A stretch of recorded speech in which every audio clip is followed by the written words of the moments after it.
Hi friends, it's so lovely to have you here. Welcome to or welcome back to my channel. My name is Max, my pronouns are they, them, and usually on this channel we talk about all things books and my experience as an autistic ADHDer. But this video is going to be a little different from my usual.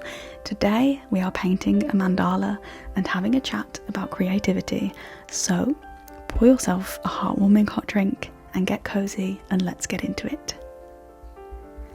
I've always been an incredibly creative person, and creative tasks and activities have come easily to me throughout my life.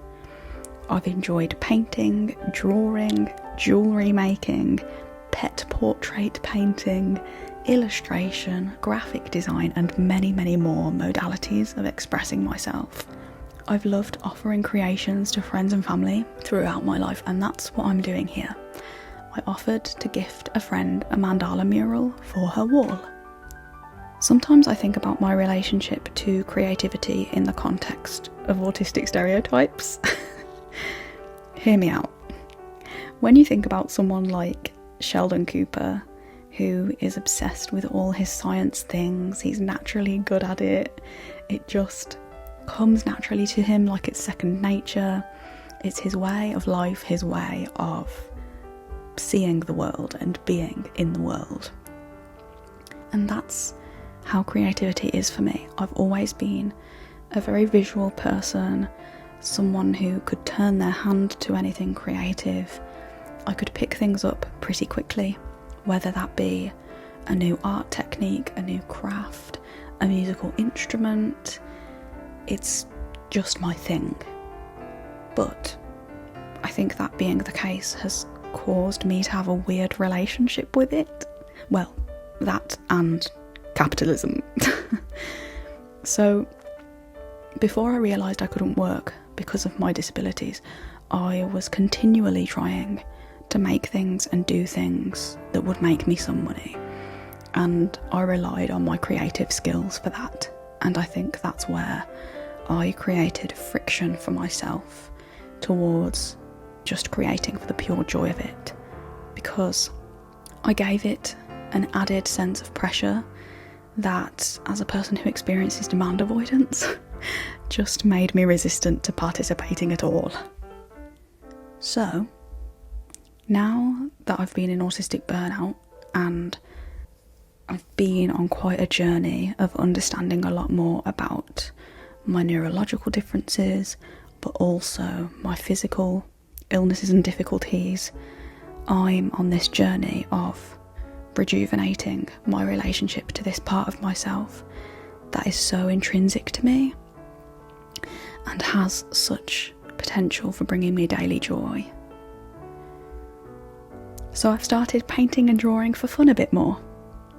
I love experimenting with different techniques and styles, so sometimes I'll see something I like on Pinterest and try it out just to learn how to do that thing, or to see if I enjoy the process of it. I've also started writing again. At the end of last year, I got the opportunity to join a writing course, and we have a call every month for the whole of 2024, which has been so much fun and so inspiring. Obviously, as you can tell from my channel, I love books, but literature has always been something that has fascinated me. Currently, I'm obsessed with researching and learning more about the aestheticism and decadence period of the 19th century because it was such a turning point for literature. It really changed what books were being produced from that point on, because the slightly more taboo subjects of the day started to become more acceptable, and I find that shift fascinating. One of the biggest contributions to that time period, by the way, was The Picture of Dorian Gray by Oscar Wilde, if you're interested. So, because of my writing course, I've had the accountability and motivation to start writing again. So I'm working on 2 writing projects, one non-fiction and one fiction, and I just enjoy dipping into whichever project I'm in the mood for. It's so much fun. And obviously, YouTube has been a massive creative outlet for me. I really cherish the tool of the camera and editing software, and how it means that I can create something from nothing and be able to share it with the world. Like, just that as a concept is so cool. I love it.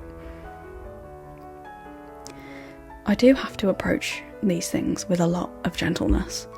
Some days I'm too overwhelmed, some days I'm in too much pain, some days I'm too distracted, some days I can be happily in flow with a creative activity and have to stop myself in the middle of that flow because I'm in too much pain or I need rest or whatever it is, and that's so frustrating. But the key for me is joy and no pressure. As long as I'm happy doing what I'm doing, I keep doing it until I have to do something else or I can't continue. Autistic burnout has taught me that I'm a person who needs to live a low demand lifestyle in order to be healthy and happy. So I go with the flow of each day and try my best to dedicate time to the things I care about. And creativity is one of those things for me. And on that topic of low pressure, I'd like to read you an excerpt from Rick Rubin's The Creative Act. This is from page 77, a chapter called Make It Up.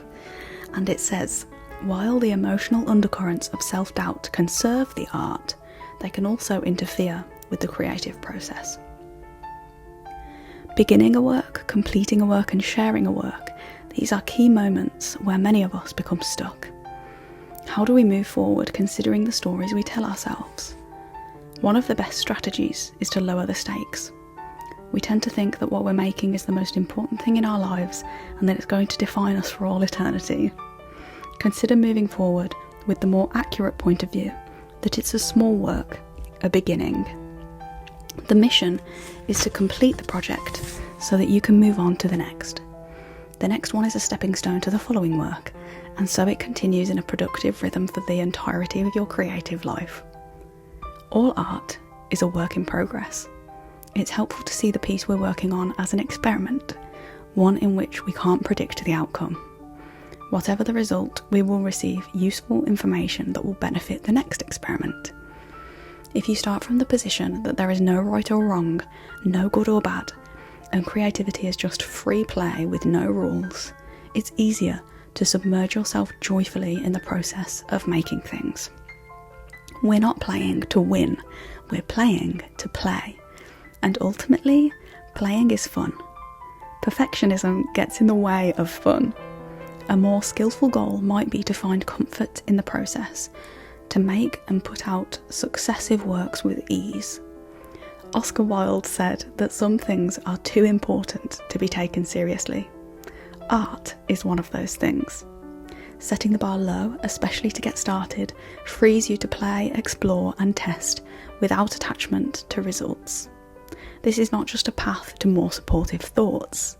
Active play and experimentation until we're happily surprised is how the best work reveals itself.